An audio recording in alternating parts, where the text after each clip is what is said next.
Professor ਸਾਹਿਬ programme ਨੂੰ ਅੱਗੇ ਵਧਾਉਂਦੇ ਹੋਏ ਹੁਣ ਸਾਡੇ ਨਾਲ ਜੁੜ ਚੁੱਕੇ ਨੇ ਰਾਮਪਾਲ ਮੱਲ ਜੀ। ਰਾਮਪਾਲ ਮੱਲ ਜੀ ਆਇਆਂ ਨੂੰ, ਸਤਿ ਸ੍ਰੀ ਅਕਾਲ ਜੀ, ਸਵਾਗਤ ਹੈ ਆਪ ਜੀ ਦਾ। ਔਰ ਰੂਬਰੂ ਜੇ ਤੁਸੀਂ ਪ੍ਰੋਫੈਸਰ ਸ਼ੇਰ ਸਿੰਘ ਕੰਵਲ ਜੀ ਦੇ। रामपाल मल जी का बहुत बहुत स्वागत है जी। कभी बात ये आया रामपाल जी। प्रोफेसर शेर सिंह कमल जी, मसूद मली साहब, सत श्री अकाल। सब वालों सत श्री अकाल जी। 6 जून 1984 का घल्लूघारा बहुत ही दुखदाई, दर्दनाक ते ना भुल्लणयोग इतिहासक दुखांत सी। अकाल पुरख मेहर करे अगे तो इहो जेही जो जबर जुल्म दी हेरी कदे ना चुले। बिल्कुल जी, बिल्कुल सहमत है जी। हाँ जी, मेरी कविता का जो सिरलेख है जी, सिक्खी अते खालसा। धन धन सिक्खी तेरी, धन तेरा खालसा, जिस विच जग दी इलाही जोत पातशाह। दुनिया च खालसे दी वखरी पछाण है। दुनिया च खालसे दी वखरी पछाण है, खून नाल सिंझिया है उच्चा ते महान है।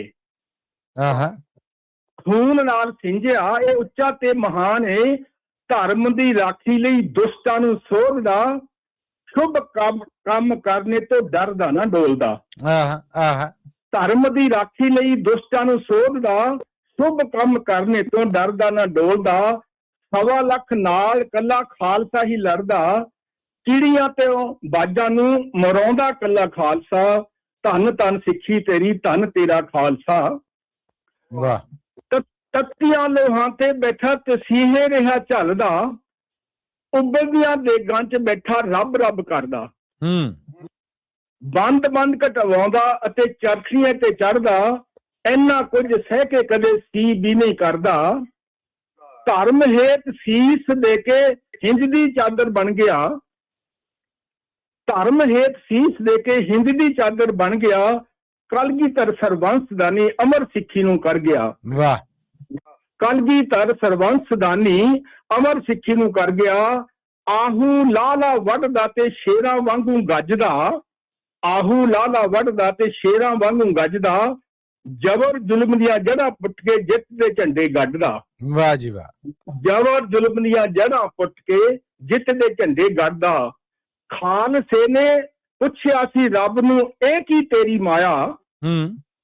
खालसे ने पुछया सी रब नूं ए की तेरी माया। एती मार पई कुरलाने तैं की दर्द ना आया। एती मार पई कुरलाने तैं की दर्द ना आया।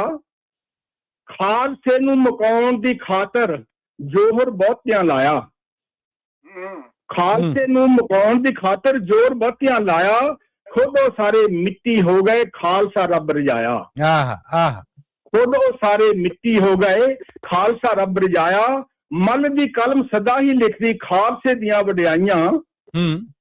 मल दी कलम सदा ही लिखदी खालसे दियां वडियाइयां। मैं मस्कीन ते भुल्लण हारा, बख्श लियो मेरे साइयां।